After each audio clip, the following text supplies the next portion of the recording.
लेकिन लोकसभा इलेक्शन की अगर बात करें और वोट फीसदी की अगर बात करें, पिछली बार हमने देखा आपके पक्ष में 56% वोटिंग हुई थी जी। और अब क्योंकि इस बार कुछ नए चेहरे, नए क्या लगभग सभी हैं आपको छोड़ करके, जैसे कि आपने कहा, तो क्या लगता है इन नए चेहरों के साथ वोट प्रतिशत बढ़ेगा? ये नए चेहरों पे जो दिल्ली की पब्लिक है कितना यकीन करेगी, कितना भरोसा करेगी? देखिए, कई बार ऐसा होता है कि नए चेहरे आने से लोगों में थोड़ा नयापन होता है, नई उमंग होती है और पहले से ज़्यादा वोट परसेंटेज आता है। आपने बिल्कुल सही कहा, हमारा लास्ट इलेक्शन का 56% वोट शेयर के साथ हम जीते थे जी। और इस बार इसके साथ साथ एक और सिचुएशन फेवर में है कि कांग्रेस और आम आदमी पार्टी आपस में मिल गई है। जी। तो दिल्ली अगर पिछले 25 वर्षों से दर्द से कराह रही है, गंदे पानी से, गंदे यमुना से, गंदे हवा से, जी। टूटी गलियों से, सीवर की गड़बड़ी से, पानी के जल जमाव से, थोड़ा पानी हुआ तो तालाब बन जाता है। जिनके का शासन काल में ये 25 साल गया और एक दूसरे को गाली देते थे, वही दोनों मिल गए आपस में। लेकिन क्या बीजेपी की इससे चुनौती बढ़ेगी? एग्जैक्टली आपने बोला, अभी लाइन बोली आपने कि फेवर की बात होगी, बट ये फेवर कैसे हुआ? ये तो बीजेपी के लिए कहीं ना कहीं चैलेंज हो गया ना, ये फेवर हो गया क्योंकि छला हुआ महसूस कर रहा है आम आदमी पार्टी का कार्यकर्ता और कांग्रेस का कार्यकर्ता तो और भी ज्यादा हताश है कि भाई जो हमको गाली देता हुआ आया, आप उसी के चरणों में लौट गए। आप तो कसम खाते थे बच्चों की, जी। बच्चों की कसम खाते हैं हम किसी से हाथ नहीं मिलाएंगे, तो बच्चों की झूठी कसम भी खाने का अब तो सत्य हो गया।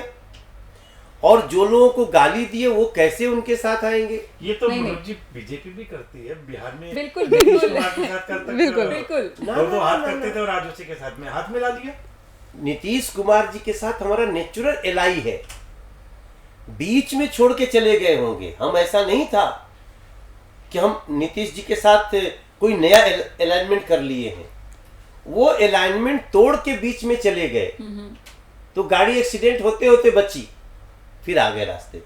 नहीं, रास्ते पे तो आ गए, बट अगर आपने अभी देखा, उन्होंने बड़ा चर्चाओं में क्योंकि उनका रहा है और बहुत फ्रंट लाइन पे एक्चुअली लाइन उन्होंने बोली कि मैं मर जाऊंगा लेकिन बीजेपी के साथ नहीं आऊंगा। तो ये उन्होंने बोला ना ये उन्होंने बोला। लेकिन इधर भी ये बात हुई थी मनोज जी, इधर भी ये बात हुई थी कि आने नहीं देंगे पार्टी में। बहुत डिफरेंस है जदयू और सच बात भाजपा। है मनोज जी, राजनीति जो है ना अपॉर्चुनिस्टिक राजनीति हो गई है। नहीं भैया, अवसरवादिता की हो गई है। जब भैया अवसर देखो, मिलता है, अगर आप ऐसे कहेंगे ना तो इस देश के लोगों के जो समझदारी है वो थोड़ा कंफ्यूज हो जाएंगे।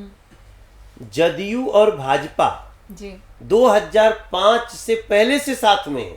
जी। नीतीश जी अटल जी के शासनकाल में मंत्री होते थे।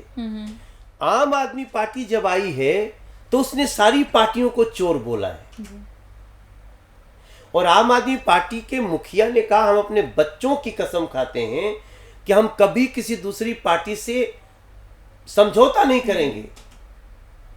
तो ये मूल सिद्धांत में आ गया। हमारा मूल सिद्धांत क्या है? हम गठबंधन का पालन करते हैं। हम बीजेपी को अकेले 303 सीट आ गई सांसदों की, फिर भी जो एलआई थे उनको मिनिस्टर बनाया, उनको साथ लेके चल रहे हैं जी। तो ये हमारा एक पहचान है। दिल्ली में जो इन्होंने किया है, आम आदमी पार्टी और कांग्रेस दोनों के कार्यकर्ता वो इससे खिन्न होकर के बीजेपी को वोट करने वाले।